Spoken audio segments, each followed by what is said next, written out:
com a paz do Senhor, amém? Vamos nesse momento ouvir a mensagem do céu, aleluia. Senhor nosso Deus e Pai, neste momento, Senhor, estamos diante da Tua presença, querido Deus, e pedimos mais uma vez que venha, Senhor, visitar o povo daqui, Senhor, em Goiânia. Pai, nesse momento o Teu servo quer entregar a mensagem, Pai, que fala conosco nesta noite. Senhor, Tu pode ir ao encontro de cada um que está nesta noite e necessita de uma palavra. Em nome de Jesus, Senhor, opera nesta noite, porque cremos, confiamos, Senhor, no Teu poder, no poder da Tua palavra.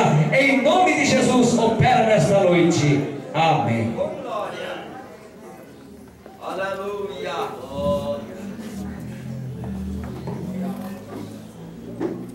Glória a Deus, toda honra e glória ao nome do Senhor Jesus. Amém, irmãos?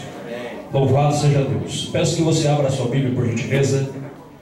Livro de Salmos, Salmo de número 40. Livro dos Salmos, Salmo de número 40. Texto bem conhecido de todos nós.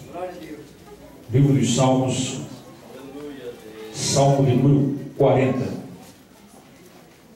Aleluia. Enquanto você procura, quero agradecer a Deus pela oportunidade de estar aqui com os irmãos, mais uma vez, pregando a palavra de Deus, também pelo que Deus realizou nesta manhã, através da sua palavra, da sua mensagem, mostrando mais uma vez a sua fidelidade nas suas promessas, no seu pacto, na sua aliança que Deus tem conosco.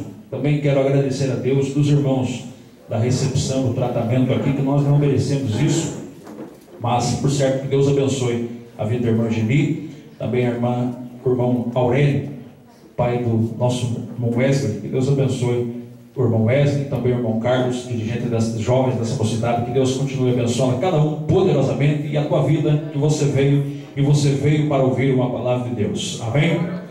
Salmo número 40 diz assim: esperei com paciência pelo Senhor, Ele se inclinou para mim e ouviu o meu clamor. Tirou-me de um lago horrível, de um charco de lodo, pôs os meus pés sobre uma rocha, firmou os meus passos, pôs um novo cântico na minha boca, um hino de louvor ao nosso Deus. Muitos ouvirão e temerão e confiarão no Senhor. Pode tomar o seu assento, por gentileza.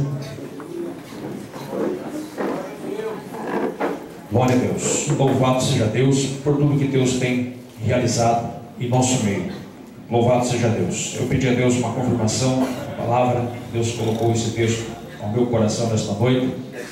Eu tenho toda a convicção de Deus, irmãos, que Deus pode restaurar a tua vida aqui nesse lugar. Se você chegou triste, você pode sair daqui alegre. Se você chegou enfermo, você pode sair daqui curado. Se você chegou aqui desesperançoso, você pode sair com a bandeira da vitória, crendo que nesta noite Deus tem algo especial para você nesse lugar. Quando nós olhamos para a Bíblia Sagrada, em especial no Salmo de número 40, nós temos aqui um texto maravilhoso que muito tem a nos ensinar. Temos aqui um texto especial, e o livro de Salmos é por demais de especial. Por quê? Porque o livro dos Salmos é um dos livros da Bíblia Sagrada que mais exalta, mais engrandece, mais louva, enaltece o nome do nosso Deus Todo-Poderoso. No livro dos Salmos, Deus é relatado como fortaleza, como rocha, escudo, pastor, guerreiro, criador, rei, juiz, redentor, sustentador, vingador, todo-poderoso, onipotente, onisciente, onipresente, imutável, aquele que era, aquele que é e aquele que há de vir para buscar a sua igreja santa, lavada e remida no sangue do Cordeiro. Olhando para a Bíblia Sagrada, nós percebemos que há um percentual de pelo menos 150 salmos. Entre esses 150 salmos, 73 deles foram escritos por um homem chamado Davi. Davi, que é um dos homens da Bíblia Sagrada, que o seu nome é mais mencionado. Cerca de 900 vezes encontramos este nome chamado Davi dentro do canão sagrado. Encontramos o nome de Davi no livro do Apocalipse, também na carta aos Hebreus, nos Evangelhos, e assim por diante. Vamos vendo que a história de Davi está registrada dentro da Bíblia. Mas a história de Davi começa no primeiro livro histórico de Samuel, a partir do capítulo 16. Um tempo em que a nação de Israel estava vivendo um período de crise, um período de grande dificuldade, um período onde o governante da nação havia se apostatado, se afastado de Deus. Deus então chama um dos seus instrumentos, o homem que ele estava usando na época, um homem que era juiz, sacerdote e profeta, um homem que exerce um ministério triplo, um homem chamado Samuel. E diz a Samuel: Samuel, até quando terás dó de Saul, tê-lo eu o rejeitado? Vá até a casa de Jessé o belemita, e dentre os seus filhos unja um homem que para mim eu tenho me provido de um rei. A Bíblia Sagrada diz que Samuel, ele fica argumentando e perguntando para Deus: como é que vou até a casa de Jessé ungir outra pessoa no lugar do rei Saul? Se o rei souber, o rei vai mandar me matar. Porém Deus dá para ele uma estratégia: pega um novilho e diga que você vai sacrificar. E de fato Samuel foi sacrificar e adorar a Deus na casa de Jessé. Diz a Bíblia Sagrada que quando Samuel vai até a casa de Jessé, os anciãos da cidade vêm receber a ele tremendo, com medo de que a sua vinda não fosse de paz. Porém Samuel diz que a sua vinda era de paz naquele lugar. E diz a Bíblia que quando ele chega lá, ele chama que todos os filhos de Jessé viessem à sua presença, porque ele ia ungir o novo rei de Israel. Eu creio que Jessé então manda chamar cada um dos seus filhos, chama todos os filhos e traz para dentro de uma sala, e coloca todos eles na presença de Samuel, para que Samuel, orientado por Deus, viesse agora escolher um novo monarca, um novo rei de Israel. A Bíblia Sagrada diz que então Jessé apresenta o seu primogênito, o seu primeiro filho, um jovem chamado Eliabe. A Bíblia diz que Eliabe passa na presença de Samuel. Uma história bem conhecida, que você já conhece, que você aprendeu na escola bíblica dominical, que você até mesmo viu em filmes, que você conhece muito bem. Porém a Bíblia diz que ele passa na presença de Samuel, e Deus fala ao coração de Samuel, porque Samuel, ao olhar para Eliabe, fica surpreso pela sua estatura. Samuel se impressiona com a sua altura e com a sua aparência. Porém Deus lhe disse: não olhe para a aparência, nem para a sua estatura, nem para a sua altura, porque eu não vejo como o homem vê. Eu olho para o que está dentro e não para o que está fora. A Bíblia diz então que Eliabe passa, não era o escolhido. Vem então o segundo filho chamado Abinadab. Abinadab também vem. Samuel pensa: será esse então o homem de Deus? Deus fala também: esse eu tenho rejeitado. Vem então o terceiro filho chamado Samá. Samá passa na presença de Samuel, e Samuel também diz: esse também não é o escolhido. Nós entendemos que Davi, ou seja, Jessé, tinha pelo menos 7 filhos. Vem então um outro chamado Natanael, e também não era esse. Radai também não era esse. E um outro filho chamado Ozem, também não era o escolhido de Deus. A Bíblia diz que Samuel olha então que acabaram seus jovens. Ele faz uma pergunta: acabaram seus mancebos? Acabaram seus jovens? Talvez olhando para um lado, talvez olhando para o outro, percebe que não havia mais ninguém ali. Jessé então lembra: há porém um que está faltando, o menor. E a Bíblia Sagrada diz então que Samuel olha para Jessé e pergunta: então mande chamar, porque enquanto ele não chegar, nós não nos assentaremos à mesa. Imaginamos então que alguém vai até o campo chamar Davi. E talvez Davi naquele dia acordou pela manhã, pegou a sua funda, pegou o seu cajado de pastor de ovelhas e foi para o campo fazer o que sempre estava fazendo: pastorear ovelhas. Naquele dia talvez Davi não estava imaginando, nem pensando no que Deus tinha para a sua vida.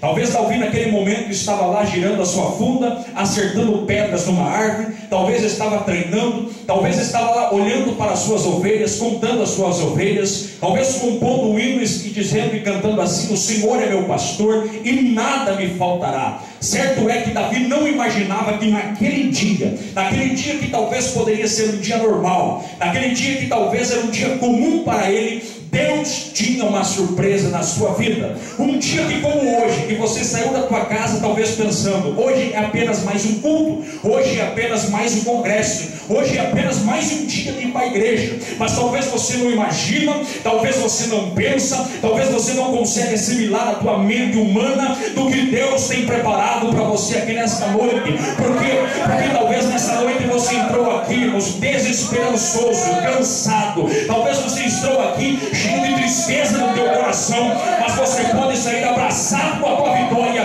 crendo e dando glória para o nome do Senhor Jesus Cristo. Você crê que você pode sair com a tua vitória em nome do Senhor Jesus? E nós entendemos então, a Bíblia Sagrada mostra e registra lá no primeiro livro histórico de Samuel, que a Bíblia Sagrada mostra que Samuel pega um vaso de azeite, e pegando o vaso de azeite, não era um azeite comum, era um azeite todo especializado, com várias especiarias. Ele pega aquele azeite agora, e Davi está no meio dos seus irmãos, e pega o azeite e começa a derramar sobre a cabeça de Davi. E nós, conhecendo sobre a unção de Deus, sabemos que o azeite vinha escorrendo da cabeça, passava escorrendo pelo rosto, escorria pelas vestes e escorrendo até o pé. E talvez naquele momento em que aquele azeite estava escorrendo, talvez naquele momento em que o azeite estava descendo sobre o rosto de Davi, talvez um filme, uma cena estava se passando dentro da sua mente ou seu coração. Talvez naquele momento Davi estava pensando consigo: a partir de agora eu sou o novo rei de Israel. A partir de agora Deus está realizando uma grande obra na minha vida. A partir de agora Deus está realizando uma grande obra. Só que porém, a Bíblia Sagrada diz que o azeite desceu. Jessé volta a fazer o que estava fazendo. Samuel volta para a sua casa. Cada filho volta a fazer o que estava fazendo e realizando os seus afazeres. E Davi vai para onde? Davi vai para o trono? Não. Davi coloca a coroa na cabeça? Também não. Davi pega o manto de rei, o cetro de rei? Não. A Bíblia Sagrada diz que Davi volta para o campo apacentar as ovelhas. É nesse momento que Davi volta para o campo apacentar as ovelhas que Deus tem uma mensagem para mim e para você aqui nesta noite. Por quê? Porque da mesma maneira que Davi, um dia você veio a um culto, um dia você veio a um congresso, um dia você estava na igreja talvez desesperançoso, alguém chegou para você e colocou a mão na tua cabeça, ou talvez um pregador pregando, ou talvez um irmão crente no Senhor Jesus Cristo olhou para você e disse assim: Deus tem uma grande obra na tua vida, Deus vai realizar uma grande obra dentro da tua casa, Deus vai te levar por muitos lugares pregando a palavra de Deus, Deus vai salvar a tua família, Deus vai te dar aquela casa que você tem tanto pedido, Deus vai mudar você de emprego que você tem orado, Deus vai abençoar você e vai tirar esta enfermidade que está lhe incomodando. E você ficou alegre, você ficou eufórico, você até falou línguas estranhas, você se encheu da glória de Deus, e você saiu contando: esse culto foi o culto que marcou a minha vida. Só que porém, veio segunda-feira e não aconteceu nada, veio terça-feira e também não aconteceu nada, veio quarta, quinta, sexta, passou um mês, passou um ano, 2 anos, 3 anos, passou certa vez 10 anos e parece que nada aconteceu na tua vida. E você pergunta, talvez como Davi perguntou: cadê a promessa de Deus na minha vida? Será que aquele profeta se enganou? Talvez Davi poderia ter pensado: será que Samuel não errou a unção? Será que não era o meu irmão mais velho? Será que não era o meu irmão Abinadab? Será que era eu realmente o escolhido de Deus? Muitas vezes você também pensa: será que aquele profeta acertou a profecia? Será que realmente Deus tem uma obra na minha vida? Será que realmente eu sou o escolhido de Deus? Será que os meus filhos serão salvos? Será que eu vou ser realmente aquilo que Deus falou que eu vou ser? E você argumenta com Deus, e até lágrimas você chora muitas das vezes: Senhor, cadê a tua promessa? Senhor, cadê aquilo que o Senhor me prometeu? E nós vemos que talvez isso aconteceu com muitos homens e mulheres de Deus. E como é difícil esperar. Todos nós precisamos esperar alguma coisa. A mulher que está para ganhar um filho, ela precisa esperar 9 meses para conceber, para ter o seu filho nos seus braços. Uma pessoa que está esperando por uma consulta do SUS, para uma consulta pela saúde no governo, ele precisa esperar uma consulta. e às vezes dura até meses para ele poder receber o conselho, ou mais do que isso, receber a consulta que tem esperado. Você vê que pessoas, eles esperam por um sonho, por uma casa, pessoas esperam por um consórcio, pessoas esperam por a cura de uma doença, por uma enfermidade, por um problema a ser solucionado, por um processo que está na justiça. O certo é que muitos esperam uma promessa ou um sonho, mas todos nós precisamos esperar. Mas como é difícil esperar, o certo é que nós precisamos entender que quando esperamos, nós precisamos entender o tempo de Deus. Porque existe o tempo do homem e também existe o tempo de Deus.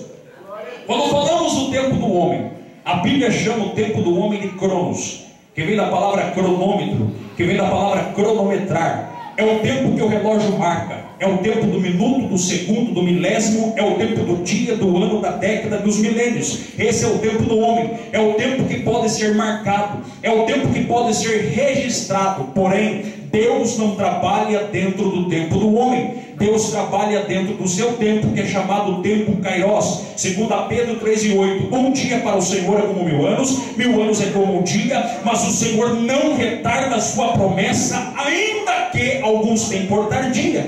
Deus é fiel para cumprir aquilo que prometeu. E nós vemos que neste meio da espera, Satanás vem de todas as formas fazendo com que você venha sair da espera. Satanás vem com os seus artifícios, com os seus projetos, com as suas seduções e tentações, fazendo com que você venha sair desse tempo de Deus. E Satanás tentou isso até mesmo com o meu Cristo e com o teu Cristo. Satanás tentou até mesmo o Senhor Jesus a sair do tempo de Deus. Por muitas vezes, Satanás influenciando pessoas, e os discípulos mesmos olhavam para Jesus e diziam: não vai fazer o milagre? Não vai realizar tal coisa? A própria mãe de Cristo falou: você não vai tomar uma atitude? E Cristo falou: ainda não é chegada a minha hora. Porque Cristo entendia, Cristo sabia que ele precisava agir na hora e no tempo de Deus. Só que Satanás faz de tudo para que você saia do tempo de Deus. É por isso que o texto que lemos nessa noite diz: esperei com paciência no Senhor. E quando nós esperamos com paciência, aí então vem o inimigo das nossas almas, tentando frustrar a promessa que Deus tem na nossa vida. E muitas pessoas no meio desta caminhada, muitas pessoas no meio desta promessa, eles tentam tomar atalhos, eles saem do caminho que Deus o colocou. E muitas pessoas hoje estão chorando, frustradas, talvez dizendo: maldita hora em que eu saí da promessa de Deus. Quantas são as jovens neste momento que estão chorando?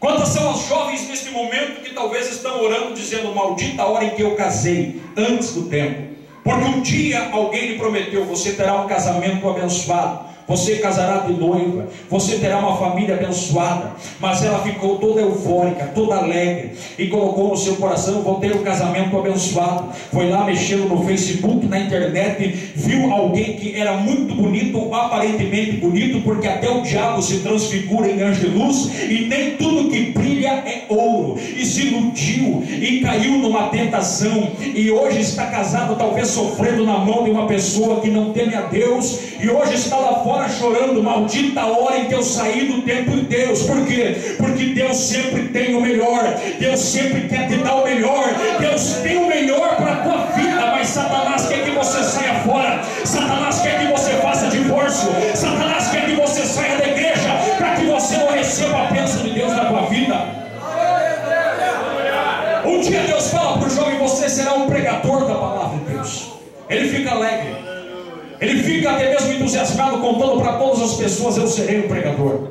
Porém o tempo não passa, parece que o pastor não lhe olha, parece que o pastor não lhe dá uma oportunidade nem para cantar um hino, parece que ele nem é visto por ninguém, está lá no meio da igreja, e muitas vezes faz aquela oração dizendo: mas eu sou pregador, eu tenho promessa, eu sou obreiro, mas não é visto. E o que ele faz? Ele pega: eu vou sair desta igreja, eu vou abrir uma igreja na esquina. Sabe o que acontece? Ele abre uma igreja na esquina, dura 1 mês, 2 meses, até 3 meses, mas não dura muito tempo. Sabe por quê? Porque está fora do tempo de Deus. Mas se estivesse esperado em Deus, Deus ia abençoar. Por quê? Humilhai-vos debaixo da potente mão de Deus, e ao seu tempo Deus vos exaltará.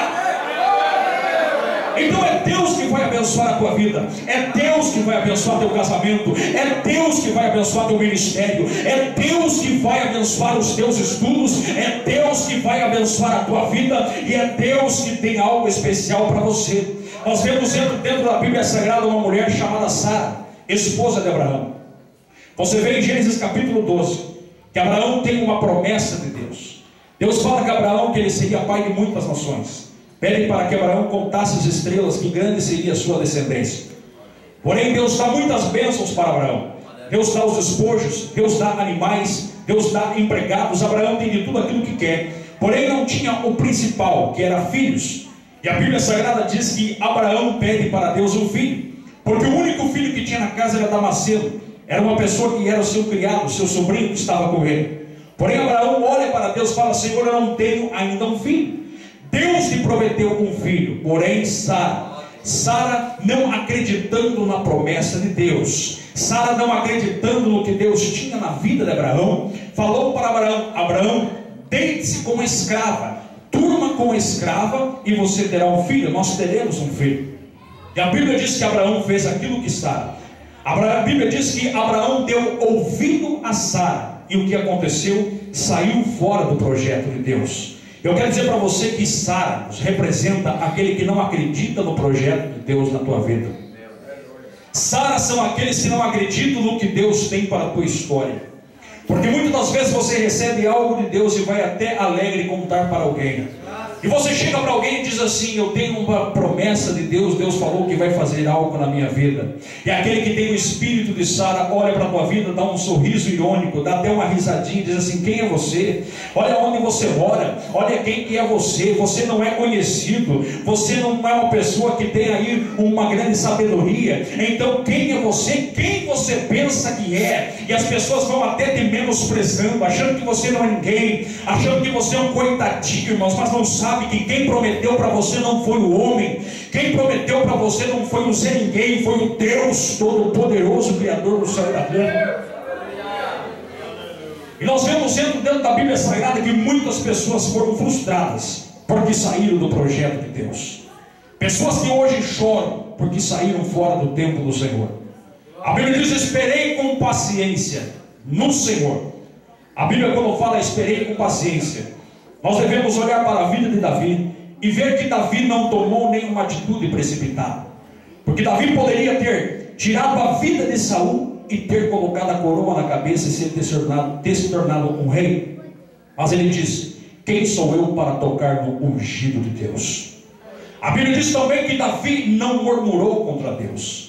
Porque sabe quantos anos Davi esperou desde o dia em que foi ungido na casa de Jessé até o dia que se tornou rei em Hebrom a primeira vez?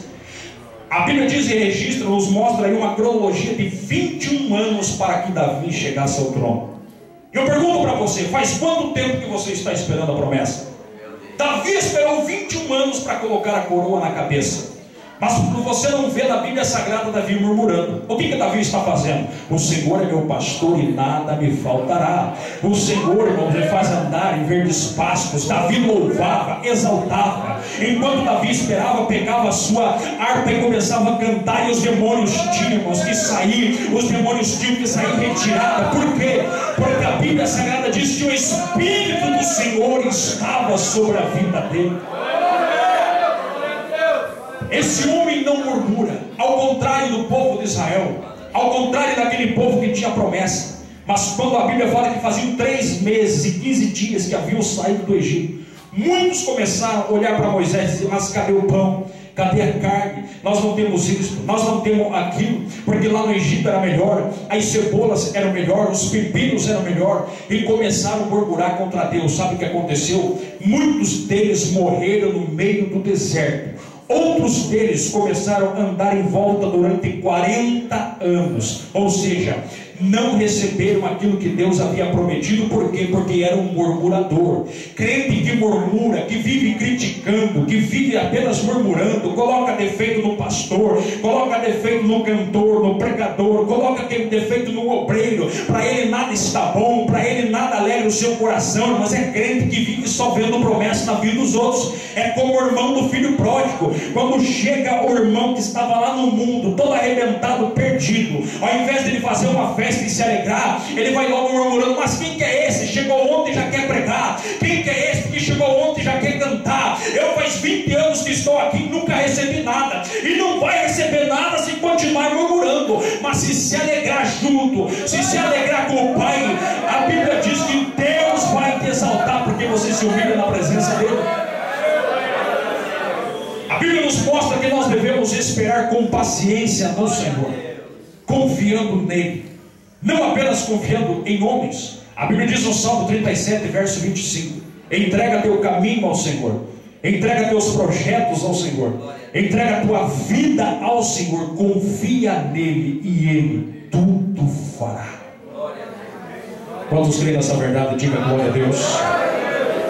Então comece a entregar todos os teus projetos que você tem para Deus, aí você vai ver o resultado na tua vida. Se você tem sonhos, entrega ele para Deus. Você tem projeto na tua vida, entrega o teu projeto para Deus. Você tem algo que você tem planejado, entrega ele para Deus. Por quê? Porque Deus sabe como fazer, Deus sabe quando vai salvar, Deus sabe o momento certo de curar, Deus sabe o momento perto de realizar, porque Ele conhece o futuro, você não conhece o futuro. Ele sabe se você vai viver 10 anos ou 20 anos, mas você não sabe. Por isso que tem muita gente que diz assim: eu vou sair da cidade de Goiôerê e vou montar um negócio numa outra cidade. Coitado, sabe por quê? Porque a Bíblia diz lá no livro de Tiago: não diga se eu vou para outra cidade e vou prosperar, diga se Deus quiser eu vou, porque se Deus quiser você vai, e quando Deus quer você vai, e quando você vai você é abençoado, porque Deus está na sua vida. É por isso que Davi não tinha ouro, não tinha prata. Os irmãos de Davi olhavam para ele e falavam assim: você vai cuidar daquelas poucas ovelhas que você tem, porque tem muitas pessoas que olham para a tua vida e além de dizer que você não tem nada, ainda diz que as coisas que você tem não prestam. Ou seja, olha para o teu ministério e fala assim: esse ministério é muito pequeno, esse irmão não prega nada, esse irmão não canta nada, porque esse irmão não tem nada. Mas você pode não ter nada na terra, você pode não ter nada visível aos olhos humanos, mas Davi, a Bíblia diz que o dia que ele foi ungido, o Espírito do Senhor se apoderou dele. Então você tem o melhor, você tem o Espírito Santo sobre a tua vida. Você tem o Espírito Santo sobre a tua vida. Você crê que você tem o Espírito Santo sobre a tua vida? Você tem tesouros em vasos de barro. A glória de Deus está dentro de você. E isso é maravilhoso. Isso é poderoso. Eu sempre falo, eu sempre testemunho que eu fui um jovem que experimentei todo tipo de vício no mundo lá fora. Eu fui um jovem que experimentei muitas coisas horrendas do mundo. Mas eu tenho isso como nojento, eu tenho isso como podre, eu tenho isso como vil. Sabe por quê? Porque eu não troco por esta graça, eu não troco por esse poder de Deus, eu não troco por isso que é maravilhoso, que é o Santo Espírito Santo na nossa vida. Eu digo para você, jovem, não troque nada da presença de Deus para os lixos do mundo lá fora. Sabe por quê? Porque o diabo está vindo com aquilo que é podre, o diabo está querendo dar coisas do mundo. Para quê? Para que você esqueça do grande projeto que Deus tem para a tua vida. Porque se muitos tivessem dado ouvido a Deus e suportado aqueles dias difíceis que Davi suportou, que dias são esses? É os dias que você tem que enfrentar os leões. Enquanto você espera a promessa, não pense que você vai ser isento das lutas, porque todo dia vai ter um leão para você matar, todo dia vai ter um urso para você vencer, e todo dia vai ter um gigante que vai estar te afrontando e falar: quem que é você? Desista, abandone a igreja, abandone o ministério. E você vai sentir tanta pressão, você vai sentir tanta raiva, que você muitas vezes diz: eu vou abandonar tudo. E você diz assim: eu não aguento mais essa prova, eu não aguento mais essa luta. E muitas vezes você é mulher, você tem vontade de colocar todas as suas roupas dentro daquela mala, fazer um bilhete e sair para o mundo. Pessoas que têm vontade de sair correndo, não avisar ninguém. Pessoas que muitas vezes passam até pelas somente obreiros, até de abandonar tudo, ministério. Por quê? Porque a prova é tremenda. O gigante nos afronta todo dia, mas o Espírito do Senhor está sobre a nossa vida. E se o Espírito do Senhor está sobre a nossa vida, Não se preocupe que não é pela tua pequena força que você vai vencer, mas Deus vai derrubar o gigante da tua vida. Apenas você confia nele. Continua confiando, continua acreditando, continua lançando sobre ele toda a vossa ansiedade. Sabe por quê? 1 Pedro 5,7. Você fica ansioso com o futuro, você fica ansioso com o que você vai comer amanhã, você fica ansioso, meu Deus, meu filho está no mundo, pode morrer em qualquer momento. Você fica ansioso dizendo: o que será da minha vida? Eu vou ganhar conta. O que será do meu emprego? Eu não tenho estudo. Você fica ansioso: o que será dos meus filhos? O que será da minha família? Mas Deus tem cuidado de vós. Ou seja, Deus nunca deixou você sair por aí mendigando. Deus nunca deixou você sair por aí perecendo. Deus nunca deixou você ter falta de nada. Por quê? Porque na falta Deus provê. Quando você acha que está no fim da linha, acabou tudo, Deus entra com a providência na tua vida. Quem escreveu esta carta, 1 Pedro 5,7, foi o apóstolo Pedro. Porque Pedro entendia muito bem que ia ter uma promessa de Deus e que ia ter um cuidado de Deus. Sabe por quê? Porque a Bíblia diz que um dia Jesus olhou para Pedro e falou assim: você, como for velho, muitos vão te levar pela mão e vão te levar onde você não quer ir. Se Jesus falou para Pedro que Pedro ia ficar velho, tão logo Pedro não ia morrer quando era novo. Só que teve um dia que Herodes, representando Satanás, jogou Pedro na prisão. Falou: vamos matar Pedro, vamos fazer como aconteceu com Tiago. Só que o projeto de Deus na vida de cada um é cada um. Tem alguns que Deus salva da morte, tem outros que Deus salva com a morte. Porém, Pedro tinha uma promessa particular na sua vida. Mas a Bíblia Sagrada registra e mostra que Pedro estava preso para ser apresentado ao povo na Páscoa. 7 dias na prisão, a festa dos pães asmos, lá no livro de Atos dos Apóstolos, capítulo 12. E a Bíblia diz que a igreja orava. Pedro estava dormindo, porque confiava no Deus da providência. E a Bíblia diz que os anjos foram lá, anestesiaram os soldados não viram nada. E Pedro saiu da prisão e foi liberto da prisão. E o que aconteceu? Pedro no Pentecostes, primeiro sermão, 3.000 almas para Jesus. Segundo sermão, 5.000 almas para o Senhor Jesus. Um total de 8.000 almas para o Senhor Jesus. Então se cumpriu uma promessa que estava lá em Marcos 1,37. Você será pescador de homens. Ou seja, Jesus cumpriu a sua promessa. O diabo tentou matar, o diabo tentou abafar, o diabo tentou colocar mordaça na boca, mas Jesus vela pela sua palavra. Ou seja, podem levar o teu nome no cemitério e falar: vai morrer, o casamento vai ser destruído. Mas se Deus falou que não vai, irmãos, fica tranquilo, porque o diabo não toca na tua vida se Deus permitir.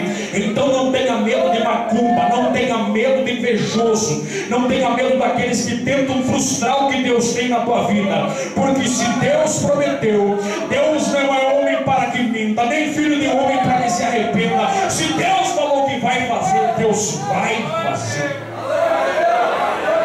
Então continua perseverando como Davi perseverou. Tem luta, tem cimeio, tem prova, tem homens que tentam parar, tem homens que tentam matar. É a lança de Saul que passa, se desvia para cá. É gigante que tenta afrontar, e Davi vai vencendo, vai derrubando. Por quê? Porque o poder de Deus está na sua vida, e vai perseverando. Então, mas vem segunda-feira, amanhã pode ser um dia terrível para você, mas você vai lembrar desta palavra: eu tenho promessa, eu tenho aliança com Deus Todo-Poderoso. O Espírito de Deus está sobre a minha vida. Vai chegar terça-feira e você vai ter problema, e você vai lembrar: o Espírito do Deus Todo-Poderoso está sobre a minha vida. Você vai entrar dentro daquela escola e vai ter jovens que vão tirar sarro de você, vão ter jovens que talvez não vão dar nem atenção para você. Por quê? Porque você é crente, você é um crente. Mas glória a Deus que você é crente, glória a Deus que você é santo, mas o Espírito do Senhor está sobre você. Muitas pessoas não te dão valor e nem se importam com você, mas Deus se importa com você. Glória a Deus. Eu sinto a presença do Deus Todo-Poderoso nessa vida. Eu sinto a presença daquele que é poderoso para cumprir os seus projetos nessa vida. Esse Deus da fidelidade. E por que você deve continuar acreditando? Talvez você diga: pastor, me dá alguns motivos por que eu devo continuar esperando. Talvez você fez até planos de abandonar tudo já. Talvez até disse no seu coração: esse será o último congresso. Mas Deus tem projetos na tua vida. E você deve continuar acreditando. Por quê? Primeiro, porque quem prometeu para você não foi um comedor de arroz e feijão. Quem prometeu para você, ele não é homem. A Bíblia diz que Deus, ele é todo poderoso. E quando eu falo que Deus é todo poderoso, talvez a tua mente humana, a minha mente, não consiga assimilar a grandeza de Deus. Mas quando falamos o Deus todo poderoso prometeu, o homem pode prometer algo para você, só que se ele passar 2 noites sem dormir, o que acontece? Ele fica com sono, ele fica com a sua mente confusa, perturbada, ele fica fraco, ele não consegue talvez nem assimilar, nem trabalhar direito. Se o homem ficar 3, 4 dias sem comer, ele vai enfraquecendo. Se ele ficar 1 mês sem comer, mas vai chegar um momento que ele vai morrer. Por quê? Porque o homem precisa comer, o homem precisa dormir, o homem precisa das coisas da terra. Mas o meu Deus não precisa de comida da terra. O meu Deus não precisa dormir. Por quê? Porque Ele não tosqueneja. Deus vigia pela tua vida. Enquanto você dorme, Deus está te cuidando. Enquanto você come, Deus está te protegendo. Por isso, irmãos, Deus não precisa dessas coisas materiais, terrenas, humanas e palpáveis para cumprir o projeto que Deus tem na tua vida. O homem, se não comer, ele morre. Mas o meu Deus é o pão da vida e o pão eterno. O nosso Deus é todo poderoso. É por isso que a Bíblia diz em Isaías 43:13, Deus falando: operando eu, quem impedirá? Quem impedirá? Não tem Satanás. Porque como eu falei de manhã, que a Bíblia diz que é dado todo o poder no céu e na terra a Jesus Cristo. Se todo o poder está no céu e na terra nas mãos de Cristo, não sobrou nada para o diabo. Até para o diabo tocar na tua vida, ele precisa da permissão de Deus. Isso está registrado na Bíblia, porque quando foi tocar na vida de Pedro, Jesus falou: eu velei pela tua alma, porque a tua fé não desfaleça. Então você só chegou aqui nessa noite, sabe por quê? Porque Jesus te trouxe aqui guardado e protegido, abençoado por Deus.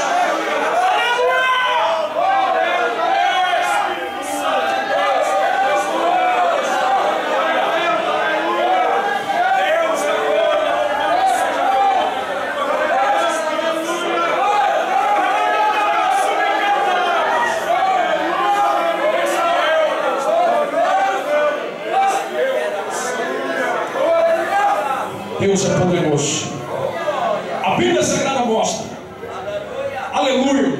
Eu sinto Deus poderoso. Além de que Deus é poderoso para fazer mais do que isso, a Bíblia diz que Deus não esquece. Deus lembra. Deus não esquece. Porque a Bíblia diz, Isaías 49:15, ainda que uma mãe se esqueça de um filho, Deus dizendo: eu todavia não me esquecerei de ti. Você vê na Bíblia Sagrada, Deus fez um pacto com Abraão, Isaque e Jacó. Deus disse: a tua descendência será peregrina em terra estranha. Na 4ª geração eles serão escravos em terras estranhas.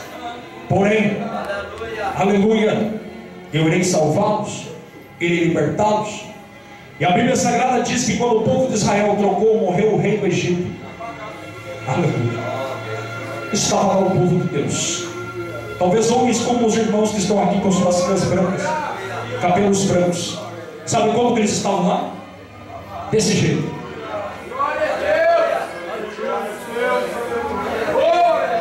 Com as costas cortadas pelos açoites, com o corpo fustigado pelo sol, talvez olhando para cima, mas orando a Deus: Senhor, cadê a tua promessa, Pai? Talvez levando um açoite nas costas, vai e trabalhe mais um pouco. Senhor, mas eu tenho promessa. Senhor, cadê aquilo que tu prometeu para os nossos pais, Abraão, Isaque e Jacó? Mas eles estavam lá desse jeito, pensando: Pai, todo dia, cadê a tua promessa, Senhor? Cadê a tua promessa? Homens de idade, crianças, velhinhos que estavam talvez fracos, orando a Deus: cadê a sua promessa? Mas a Bíblia Sagrada diz que a Bíblia fala que Deus lembrou-se do que? Do pacto, da aliança, da promessa que Deus tinha com Abraão, Isaque e Jacó, e desceu Deus para livrar-nos das suas dos seus problemas e daquilo que estava sofrendo lá no Egito. Então eu quero crer no nome do Senhor Jesus Cristo. Em nome de Jesus, tudo que pedir no nome de Jesus, crendo, receberá. Que Deus está ouvindo o teu clamor. Deus está vendo até onde você realmente vai suportar. Por quê? Porque Deus não cria um mundo onde Ele não seja importante. Guarda essa palavra. O irmão Wesley falou aqui pela manhã algo interessante que eu guardei no coração. Muitas das vezes Deus permite aquele problema lá na tua casa, sabe por quê? Porque se Deus dá muito dinheiro para você, carro bom, casa boa, não tem problema, não tem dificuldade, nós seres humanos esquecemos de Deus. Então às vezes o problema e a dificuldade, sabe o que é isso? É o sinal da misericórdia de Deus. É Deus te dando um chacoalhão, dizendo assim: meu filho, eu quero mais você perto de mim. Eu quero que você clame mais pelo meu nome. Eu quero que você lembre sempre de mim. É por isso que eu lembro de um texto na Bíblia Sagrada, lá em João capítulo 5, o paralítico do tanque de Betesda. A Bíblia Sagrada diz que Jesus curou aquele homem, 38 anos numa cama. 38 anos numa cama era um tecido que era colocado ao chão, uma espécie de maca. 38 anos. Mas quando Jesus cura aquele homem, Jesus fala para aquele homem assim: pega a tua cama e anda. Talvez nós olhamos e falamos assim: mas por que o homem passou 38 anos numa cama e agora tem que levar a cama para casa? Porque aquele homem estava no tanque de Betesda. A palavra Betesda, todos sabem disso, significa casa de misericórdia. Sabe o que Jesus estava querendo ensinar? Aquele homem levava aquela cama para quê? Para que quando chegasse lá na sua casa, ele sempre poderia lembrar da misericórdia de Deus. Um certo homem foi curado. Ele andava de cadeira de rodas. E quando foi curado, ele pegou aquela cadeira de rodas e pendurou do lado da sua cama. A sua esposa olhou para ele e falou assim: mas por que você vai deixar a cadeira de rodas do lado da cama? Passou tanto tempo nessa cadeira e agora vai ficar com a cadeira do lado da cama? Ele disse também: é para que quando eu olhar para essa cadeira, eu lembre que eu não era nada e eu estou aqui pela misericórdia de Deus. Então tem problemas que acontecem na tua vida para que você venha lembrar da misericórdia de Deus na tua vida. E Deus não esquece de você. Deus não esquece daquilo que te prometeu.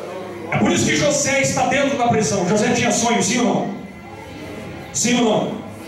José tinha sonhos. José tinha projetos. Chegou um momento que José talvez pensou a mesma coisa que muitas vezes você pensa: eu vou tomar uma atitude do meu jeito. E a Bíblia diz que José falou para o copeiro: copeiro, quando você chegar na presença lá do faraó, diga que eu estou aqui injustamente, eu não fiz nada de errado. Sabe o que José estava fazendo? Tentando confiar no copeiro, tentando que quem ia tirar ele daquela prisão era o homem. Só que José ficou mais 2 anos lá. Sabe por quê? Porque se José saísse no tempo do homem, José seria apenas mais um escravo dentro do governo do Egito. Mas quando José passou pelo tempo de Deus, José saiu não como escravo, mas José saiu como governador do Egito. A Bíblia diz que o amigo de Jesus, como você também é. Quantos aqui são amigos de Jesus? Levanta a mão, deixa eu ver. O amigo de Jesus ficou doente. E ficando doente, ele veio a falecer. João capítulo 11, Lázaro, aquele que Jesus amava. Alguém foi para Jesus e falou: aquele que tu tanto amas está morrendo, está morto. A Bíblia diz que Jesus ainda ficou 2 dias. Então passou-se um dia, Jesus não apareceu. Passou-se 2 dias. E talvez lá naquela casa muitos já estavam dizendo: cadê Jesus na hora que nós precisamos dele? Muitas vezes, como você diz, é agora que eu preciso do Senhor Jesus. É naquele culto que você vem crendo que você vai receber a tua vitória e você não recebe. É naquele culto que você diz assim: hoje eu vou ser curado. Está alegre, está totalmente alegre, pensando que vai receber a cura. Só que você sai com a enfermidade do mesmo jeito. E você até diz: mas Senhor, por que o Senhor não me viu? Por que o Senhor não me ouviu? Mas passou 1 dia, 2 dias, 3 dias. No 4º dia Jesus apareceu. Talvez algum fariseu que estava no meio olhou e pensou: agora é tarde demais. Talvez como você muitas vezes pensa, como aconteceu problemas na tua vida. Talvez o teu filho foi para a droga, talvez entrou na maconha, no crack, e você diz assim: agora é tarde demais. Talvez como o teu casamento era uma bênção divórcio já está até assinado e você diz: agora é tarde demais. Talvez como um médico olhou para você e falou assim: agora vá para casa para se tratar e morrer. Essa enfermidade não tem jeito, deveria ter tratado no começo, porque agora é tarde demais. Só que Deus poderoso, para Ele não tem tarde, para Ele não tem tempo. Por quê? Porque Ele é o dono do tempo. Pode passar um dia, 2 dias, 3 dias, pode estar morto, pode estar no crack, pode estar na cocaína, pode ter se separado, pode ter mudado de cidade, pode o médico já ter decretado a morte, pode o advogado ter encerrado o processo. Se você crê, você verá a glória de Deus na tua vida. Pastor, mas eu sou tão falho, sou cheio de problemas, que eu acho que Deus não vai cumprir na minha vida. Nós somos assim. Tem dias em que nós pegamos anjo pela perna. Tem dia que nós somos espirituais. Tem dia que você fala assim: hoje eu estou querendo evangelizar. Mas tem dia que o pastor fala: vamos evangelizar, você: eu não quero. Tem dias que você vigia com a tua boca para não falar aquilo que desagrada a Deus. Mas tem dia que você está falando tudo que vem na tua mente. Então você pode até mudar-nos, você pode até alterar. Sabe por quê? Porque você é humano. E guarda essa palavra: aonde tem homens, ali tem defeito. Só que porém, 2 Timóteo 2:13, ainda que você se passe por infiel, você tropece, você como Paulo: aquilo que eu quero fazer eu não faço, aquilo que eu quero fazer eu não consigo fazer. Ainda que você muitas vezes querendo fazer, você erra, você tropeça. E talvez para muitos até Satanás aponta o dedo e diz assim: tem que matar, tem que acabar com ele, tem que colocar o castigo sobre ele. Existe um advogado, Jesus Cristo justo, que morreu na cruz do Calvário por você. Porque a Bíblia Sagrada diz em 2 Timóteo 2:13 que ainda que você seja infiel, Deus permanece fiel. Deus vai te ajudar. Não é pela tua força simplesmente, mas é pela graça do Senhor Jesus Cristo que Deus vai ajudar você a conquistar. Eu creio em nome do Senhor Jesus Cristo. Então eu pergunto para você: está difícil o problema que você está vivendo? Deus permanece fiel. Está difícil, irmãos, não aceitar muitas vezes que o teu filho hoje poderia estar cantando aqui, mas não está? Deus continua sendo fiel. Como eu disse ontem aqui, Jacó chorando em casa falando: Senhor, cadê meu filho? Deus nunca disse para ele assim: fica tranquilo, Jacó, porque o teu filho está vivo no Egito. Se Deus fala, o que acontece? Jacó sai dali, vai lá buscar o filho, e a promessa não acontece. Por quê? Porque no tempo de Deus, Deus vai revelar a grande obra que Ele tem para fazer na sua vida. Mas a Bíblia diz e nos mostra: esperei com paciência no Senhor. O Senhor que não esquece, o Senhor que é todo poderoso, o Senhor que é fiel. E a Bíblia diz: ouviu o meu clamor. Muitas pessoas, alguns meses atrás, saíram nas ruas para fazer protestos ao governo. Ainda alguns estão protestando. Por quê? Reivindicando, tentando ser ouvidos. Porque se você sair sozinho e falar assim: eu vou lá no gabinete do prefeito, eu vou no gabinete do governador do estado, da presidente da república, eles vão olhar para você: quem é você? Te conheço? Da onde que você veio? Eles não vão nem te dar atenção. Mas a Bíblia está dizendo que o Deus Todo-Poderoso é o Deus que está no céu, sentado no alto e sublime trono. Ele olha para aquele pequeno planeta que cabe na palma da sua mão, chamado planeta Terra. Ele olha para aquele pequeno país chamado Brasil, pequeno estado chamado Paraná, uma pequena cidade chamada Goiânia, um pequeno bairro chamado Jardim Primavera. Ele vai lá e fala: eu vou ouvir aquilo que a minha serva e o meu servo está precisando. Mas por que um Deus tão grande se importa com alguém tão pequeno? Porque o seu amor é incalculável. João disse: Deus nos amou de tal maneira. O amor de Deus é inexplicável por você. Deus continua te amando e Deus se importa com você. Por quê, irmãos? Porque quando nós ouvimos uma pessoa, é sinal de que nós estamos se importando com ela. Quando você está ouvindo alguém, é sinal de que você se interessa por aquilo que ela está falando. Então Deus se interessa pelos problemas que você tem. Tem até alguns que dizem assim que Deus não está interessado nos teus problemas. É mentira do diabo. Deus se interessa por tudo aquilo que está na sua vida. Até mesmo por um fio de cabelo Deus se interessa. É por isso que Ele contou. A Bíblia diz: até todos os cabelos da vossa cabeça estão contados. Sabe por quê? Porque todos os detalhes da tua bênção para Deus. Então nós vemos que Deus ouviu o clamor. Porém, Deus ouviu o que? O clamor. Crente de boca fechada nunca vai conquistar a promessa dele. Porque Bartimeu estava na beira do caminho, mas se tivesse ficado quieto olhando a caravana passar, sabe o que teria acontecido com ele? Teria morrido cego. Mas ele ouviu que Jesus passava e começou: Jesus, filho de Davi, tenha misericórdia de mim. Os invejosos do inferno chegaram: fica quieto, rapaz, não incomode o mestre. Mas ele mais alto ainda gritava: Jesus, tenha misericórdia de mim. Sabe por quê, irmãos? Não tenha vergonha de adorar a Deus e clamar, porque o problema que ele está enfrentando é você que tem que resolver. Só você sabe as dores que você passa, só você sabe as angústias que você sofre. Então é você que tem que clamar. Ainda que alguns digam para você assim: não adianta orar mais. Ainda que chegue alguém como chegou para aquele homem chamado Jairo e falou assim: não incomode o mestre, porque já está morta. Sabe o que aconteceu? Jesus falou assim: creia, somente creia. Não temas, somente creia. Sabe que palavra que eu tenho para a tua vida? A última palavra na tua vida não vem da boca do invejoso, da boca do homem. A última palavra na tua vida vem do Deus Todo-Poderoso. Então, se Ele falou, está falado. Pode dormir tranquilo, em nome de Jesus Cristo. Deus ouviu o seu clamor. E se você clamar, Jeremias 33:3, clama a mim e responder-te-ei. Coisas grandes. Deus tem coisas grandes para te abençoar. Coisas grandes e firmes, que é firme, não é duradoura.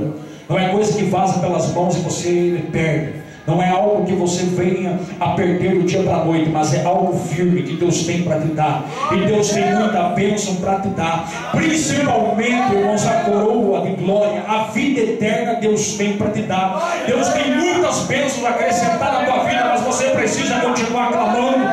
Você precisa continuar orando nas madrugadas. Você precisa continuar vindo para a igreja dizendo: Jesus, salva o meu filho. Jesus, muda a minha história. Jesus, eu preciso da tua misericórdia. Ainda que ele olhe para você e diga assim: não é lícito jogar ao pães aos cachorrinhos, mas você continua clamando e você vai sair com a tua vitória. O que Jesus não se agrada, eu falava com Wesley, o que Jesus não se agrada, sabe o que é? Ele crente covarde.